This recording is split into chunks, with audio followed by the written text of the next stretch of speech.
What's going on, guys? This is Arsalan, and we are here with the most dangerous mutant in Marvel in Dungeons of Doom. Now, Dungeons of Doom is an anthology comic, so multiple stories within one single comic book, and it is a 3-issue limited series. So this is the issue number 1. I have already covered the issue number 3 as I'm not covering in chronological order. The next one will be uploaded after this. So what this first one does is it opens up and it says Latveria, right? Once called the Jewel of the Balkans, a place of mirth, culture, and natural beauty. In modern times, it holds less flattering titles, the Monster's Den, then the Iron Jewel, Doom's Shadow.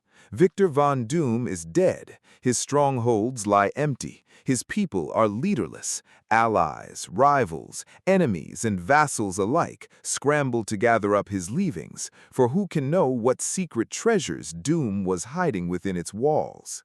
Now, one of the things that I want to specify, for those of you guys who were kind of joining us for the first time with regards to what's been happening with Doom, we just finished One World Under Doom. I'll have a whole playlist for it down in the description. You're welcome to check it out. And then we pin it as a comment to make it easier to find.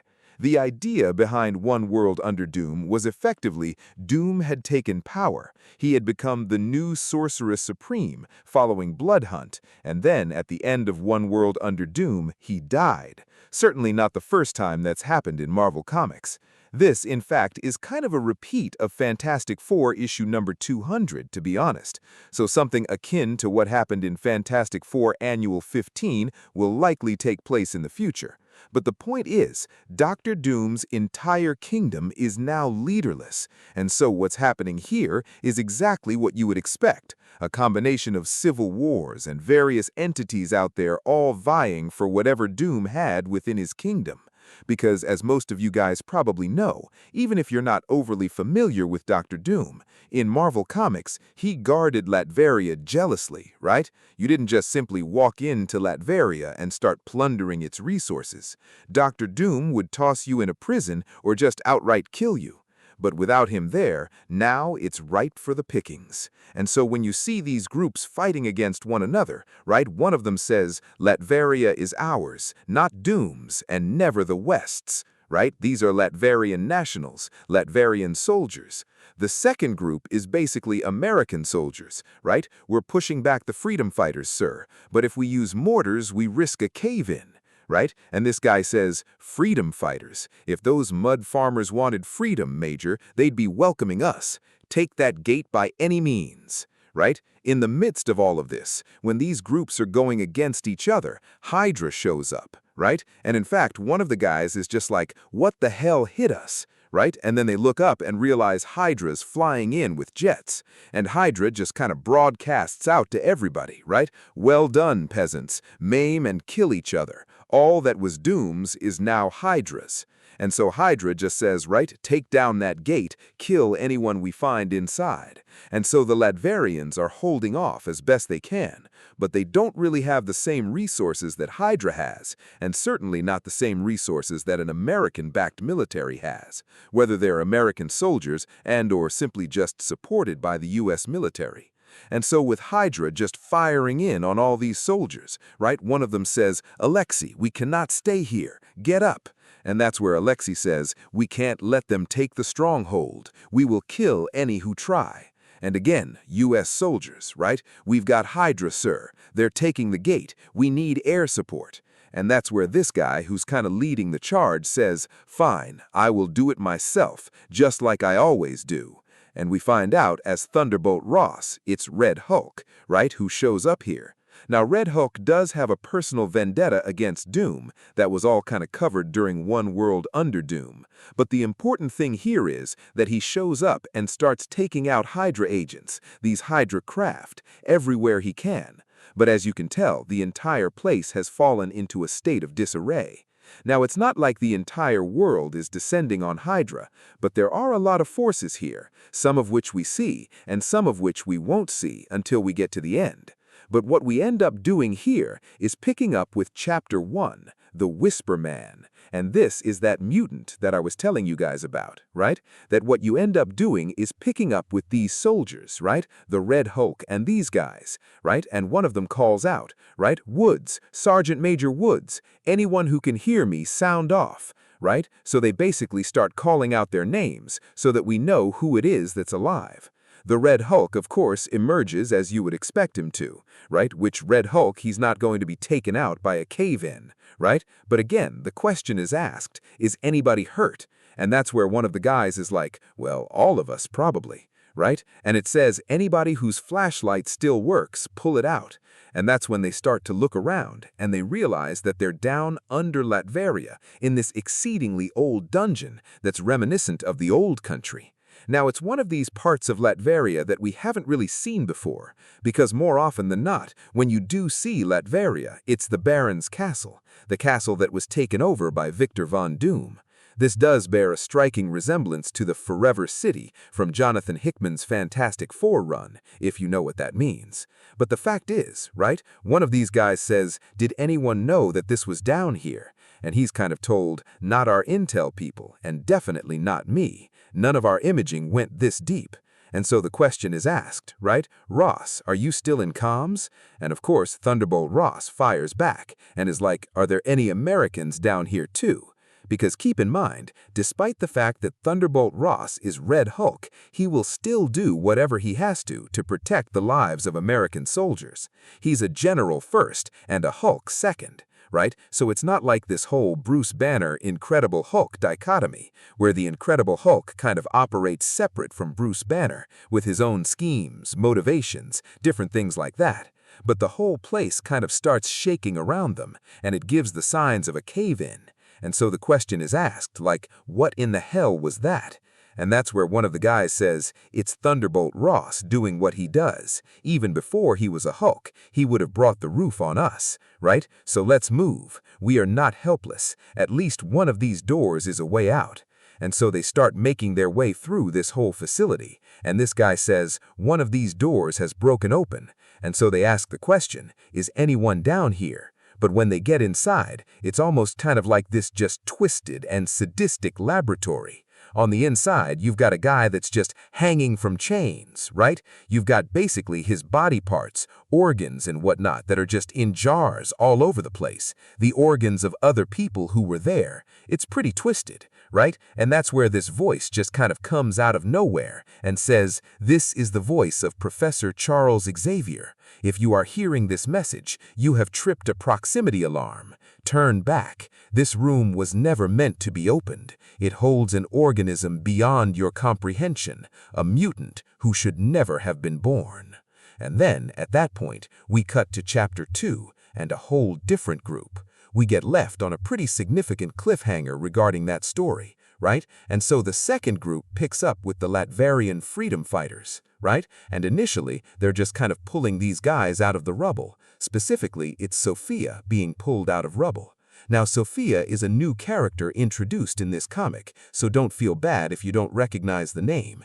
And that's where Alexander tells her, right? You were lucky. And she just kind of coughs out some dirt, and it's just kind of like, lucky. And he's like, yeah, like not all of us made it, because one guy got impaled on a whole bunch of spikes.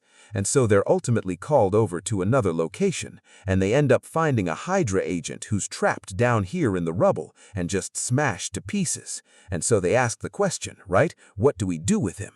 And this Hydra agent just says, you don't even know what you're guarding, do you? But you are about to find out, and then goes to like attack him with a knife, and Alexander just kills this guy on the spot.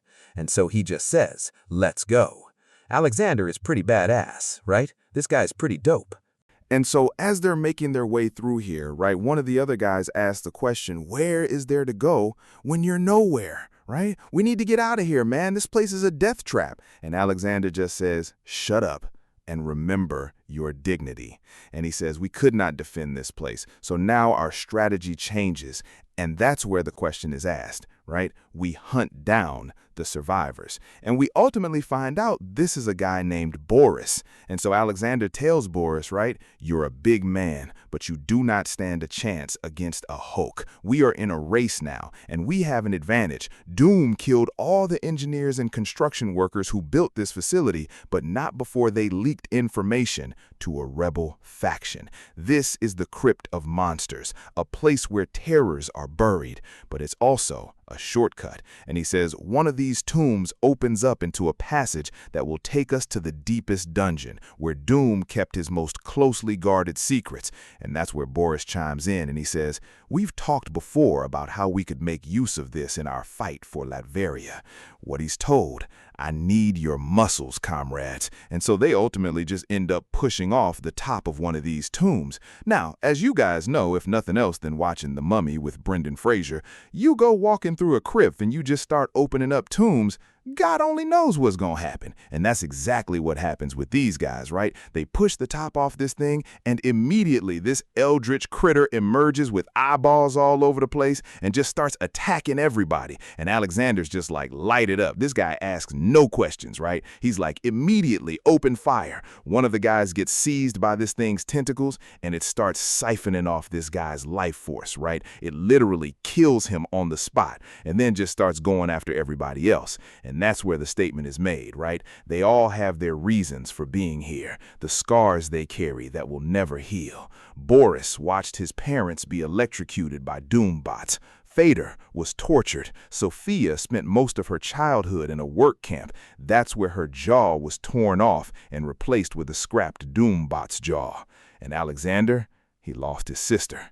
But he sees her presence, right, kind of off in the distance. And that's where he says, here, right? The passage, it's here. And the question's asked, right? How do you know? And he just says, I made a mistake before, but this is the way. I promise. He's following the spirit of her sister. And of course, he also says, like, we have no choice.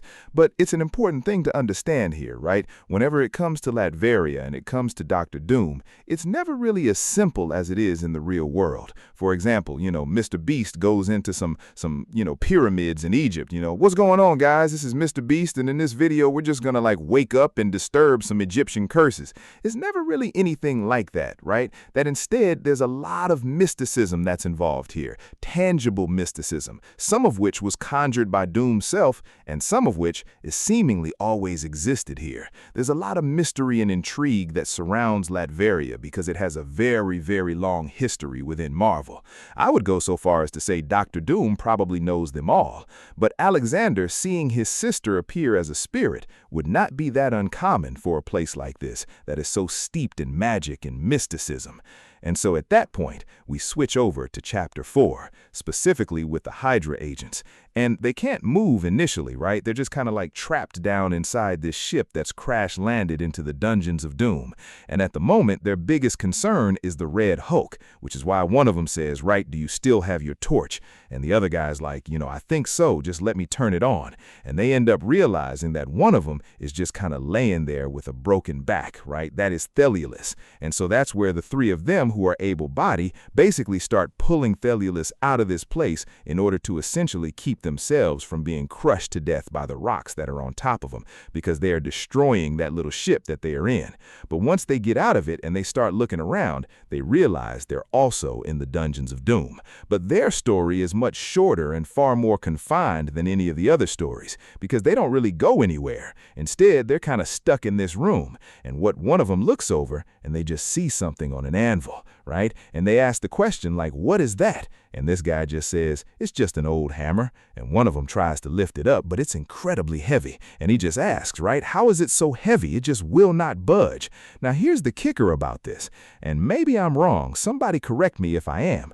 But that looks like Thor's hammer from real-world Norse mythology, right? Not the Thor's hammer that we're familiar with from Marvel Comics, but real-world, right? The history of Norse mythology from Neil Gaiman, right? That kind of thing, right? It's kind of wild here, but he's just told, leave it. Help me find a way out of this place, because they're very dismissive of it. And so the question they have is what are we going to do about Thelulus? And that's where the statement's made, what do you mean do about it, right? There's nothing that we can do for Thelulus, right? We're just going to leave him now. Now that's the thing about Hydra. Hydra is cutthroat, but Hydra is very, very brutal. In a lot of ways. In some ways, it's every man for himself, that you uphold the mission of Hydra, and if for some reason you are unable to do that, they will kill you.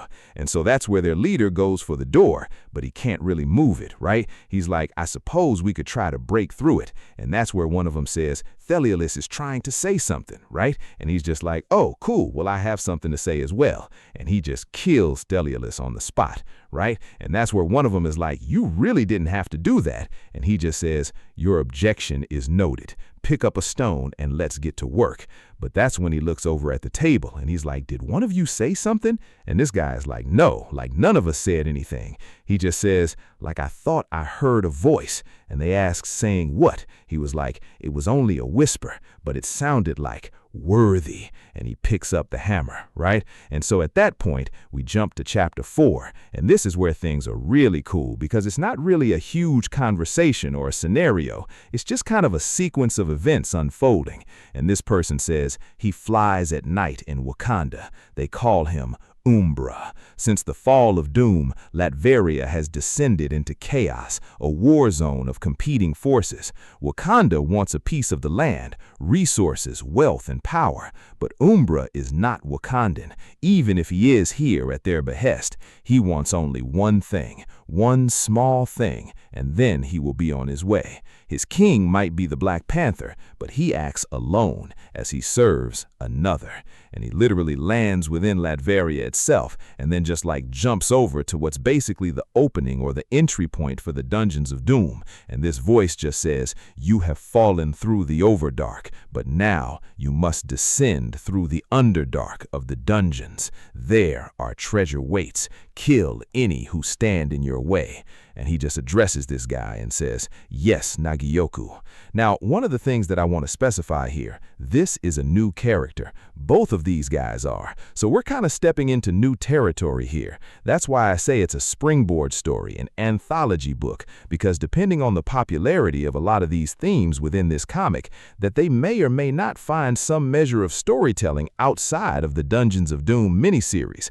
This is one of those times where Marvel is kind of looking at you and asking the question, which of these do you like? They'll make that determination based on comic book sales, but they ask the question, which of these do you like, right? And depending on how people talk, these things may come out of it. And so that's where we're just told, the Dungeons of Doom have been quiet for a long time. They welcome these visitors who must not survive the shadows within and without. So this guy is a hunter. With that being said, guys, we're going to bring this to an end. Hopefully you enjoyed it. If you did, drop a like. Thank you all for watching, and I will catch you all later. Peace.